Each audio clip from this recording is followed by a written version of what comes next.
भाई यार आजकल डब्ल्यूडब्ल्यूई के शोज की जो रिपोर्ट आ रही है बड़ी तगड़ी आ रही है। जो सुपरस्टार्स को देखने के लिए फैंस वहां पे आ रहे हैं, मतलब कि जो ग्राउंड में इवेंट्स होते हैं, शोज की मैं बात कर रहा हूँ। ऑटवा में भी जो डब्ल्यूडब्ल्यूई का मंडे नाइट रॉ का एपिसोड हुआ था, वो डब्ल्यूडब्ल्यूई का हाईएस्ट ग्रॉसिंग इवेंट बन चुका है अब तक का। ये चीज़ अभी एलिमिनेशन चेंबर के लिए भी हुई थी और अब ये ऑटवा में हुए शो के लिए भी हो चुकी है। तो मतलब क्राउड बहुत ज़्यादा इंटरेस्ट दिखा रहा है डब्ल्यूडब्ल्यूई के शोज को देखने के लिए। ये कोविड के बाद से मैं कई बार कहता हूँ बहुत बड़ा चेंज आया कि भाई पहले ऑडियंस भले ही टीवी में नंबर्स में ज़्यादा आ जाती थी, लेकिन जब शोज देखने आने की बात होती थी तो जो डब्ल्यूडब्ल्यूई के एरिनाज हैं वो काफ़ी खाली रहते थे। लेकिन सिचुएशन अब पूरी चेंज हो गई है और मंडे नाइट रॉ की व्यूअरशिप भी इस हफ्ते काफ़ी सही रही, क्योंकि लास्ट वीक की जो व्यूअरशिप थी वो थी 1.8 मिलियन व्यूअर्स, लेकिन इस हफ्ते व्यूअरशिप बढ़ गई है, 2 मिलियन से ऊपर पहुंच गई भाई। और ये थी 2.006 मिलियन व्यूअर्स। तो अच्छी बात है भाई, डब्ल्यूडब्ल्यूई रोड टू रेसलमेनिया में काफ़ी अच्छा काम कर रहा है। और पिछले काफ़ी सालों में ऐसा मैंने देखा नहीं है कि फैंस की अलग से कोई एक्साइटमेंट दिखती थी पेपर्स के ऊपर, नंबर्स के ऊपर, जबकि प्रॉफिटेबल स्टिल डब्ल्यूडब्ल्यूई तब भी जाती है। और अब तो भाई ये हमको नंबर्स में भी अच्छा दिख रहा है मामला,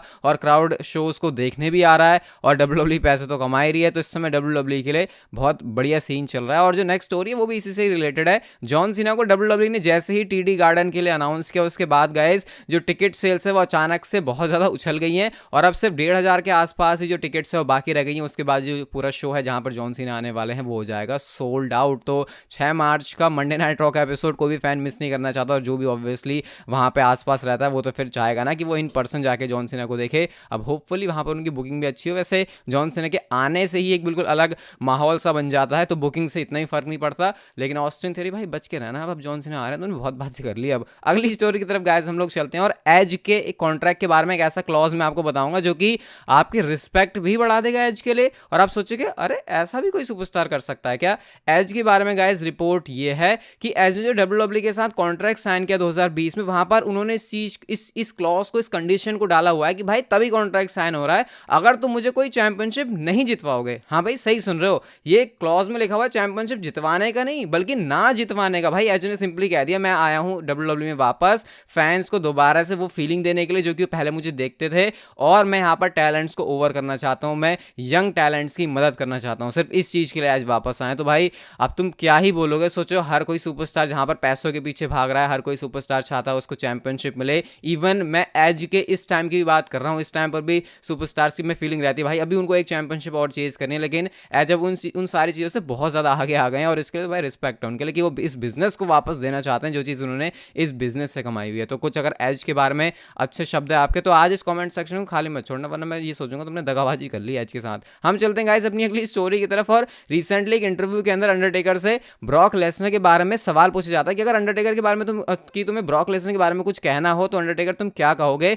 इस पर उन्होंने कहा another dude freaky athlete man, he don't give two shit either, Brock is not a people person whatsoever. ऐसा करके उन्होंने बताया था भाई ब्रॉक लेसनर वैसा बंदा नहीं है हाँ जो लोगों के आसपास मिले बैठे और वो ऐसे बिल्कुल भी बैक स्टेज इन्वॉल्व नहीं होता चीज़ों में। अंडरटेकर ने भी इस बात को कंफर्म किया है। वैसे गाइस मैंने एक शॉर्ट वीडियो बनाई थी अंडरटेकर के मैच की बात, क्या हुआ था रेसलमेनिया 30 में स्ट्रीक टूटने के बाद, और उस टाइम पर जो ब्रॉक का बिहेवियर था वो अब तक उनका कभी भी नहीं हुआ है वैसा डब्ल्यूडब्ल्यूई में।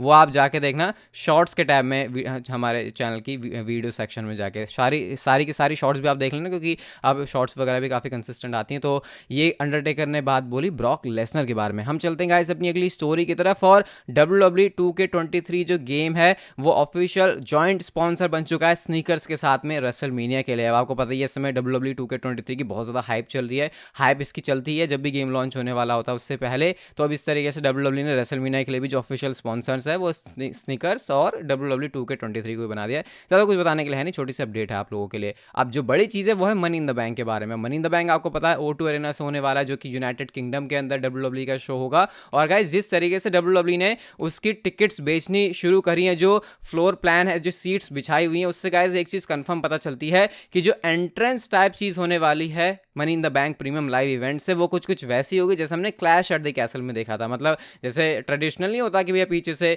बड़ी सी एलईडी है वहां से सुपरस्टार चलते हुए आ रहा है, वैसा नहीं होने वाला। ये टनल से निकलते हुए टाइप एंट्रेंस होने वाली है। और आपको याद होगा क्लैश एट द कैसल के अंदर भी हम लोगों ने ऐसे ही देखा था। और गाइस ना सिर्फ ये मनी इन द बैंक में होगा, लेकिन क्योंकि उससे पहले स्मैकडाउन का एडिशन भी वहीं से होने वाला है, तो स्मैकडाउन के अंदर भी जो एंट्रेंस है वो कुछ ऐसी होगी।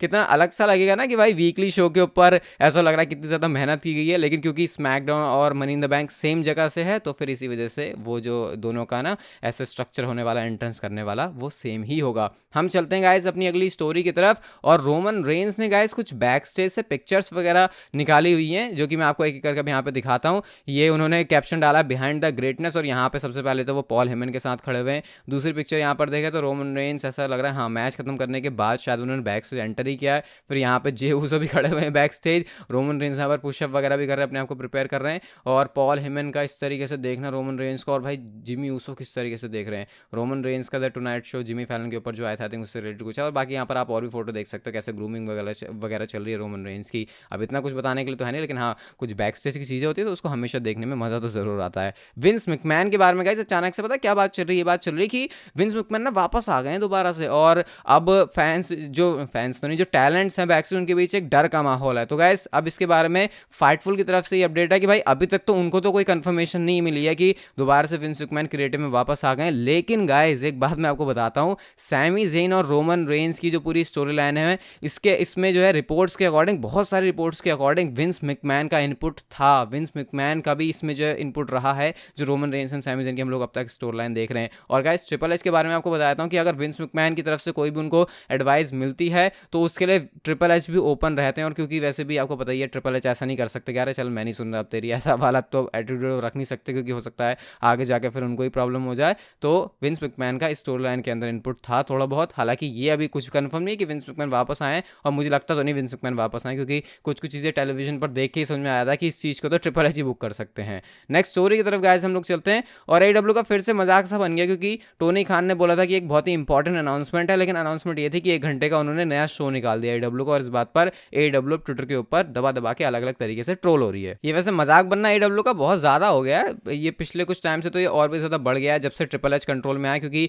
जो लोग थोड़ा सा टोनी खान की तरफ झुकते थे वो इस वजह से क्योंकि विंस मैकमैन यहाँ पर थे, तो उनको कहते थे भाई बेटर तो अब टोनी खान ही है। लेकिन जब से ट्रिपल एच वापस आए हैं क्लियरली दिख रहा है कि नहीं भाई, अब जो फैंस हैं उन्होंने दोबारा से WWE का रुख कर लिया है। वैसे ये जंग वगैरह जो छिड़ी रहती है इसमें क्या ही बोले, मतलब टॉक्सिसिटी फैलती है, मजे लेने के लिए देखते हो तो फिर देख लो, वरना इन सारी चीज़ों का फायदा तो कुछ वैसे होने नहीं वाला। 12 मार्च को गाइस WWE का मेडिसन स्क्वायर गार्डन से लाइव इवेंट होने वाला है, और मेडिसन स्क्वायर गार्डन के लाइव इवेंट छोटे मोटे तो होते नहीं है, और गाइस इसी वजह से वहां पर एक 20 मैन बैटल रॉयल होने वाला है, जहां पे आप लोग सुपरस्टार्स देख सकते हो कौन कौन फीचर होने वाले हैं। नीचे सुपरस्टार्स के नाम भी लिखे हुए हैं, तो ये 20 सुपरस्टार होंगे जो कि इस मैच में पार्टिसिपेट करेंगे। एंड गाइस जो भी सुपरस्टार इस मैच को जीतेगा उसको मिलने वाला है गुंथर की इंटर कॉन्टिनेंटल चैंपियनशिप के लिए मैच। अब ऐसा भी हो सकता है कि मेडिसन स्क्वायर गार्डन में होने वाले इस मैच से डिटरमाइन हो कि रेसलमेनिया में कौन फेस करेगा गुंथर को। अब रिपोर्ट्स अगर ब्रॉक लेसनर के साथ गुंथर के मैच की आ रही हैं, तो क्या ब्रॉक लेसनर इस मैच में स्टेप अप करेंगे बैटल रॉयल के अंदर? ये भी एक इंटरेस्टिंग चीज़ होगी देखने के लिए। वैसे यहाँ पर स्पॉट तो सारे अनाउंस हो चुके हैं, लेकिन शायद हो सकता है एंड में बिल्कुल ब्रॉक लेसनर को इस मैच में डाल दें और इस तरीके से सेटअप हो ब्रॉक लेसनर और गुंथर का मैच, अगर ये हो रहा है।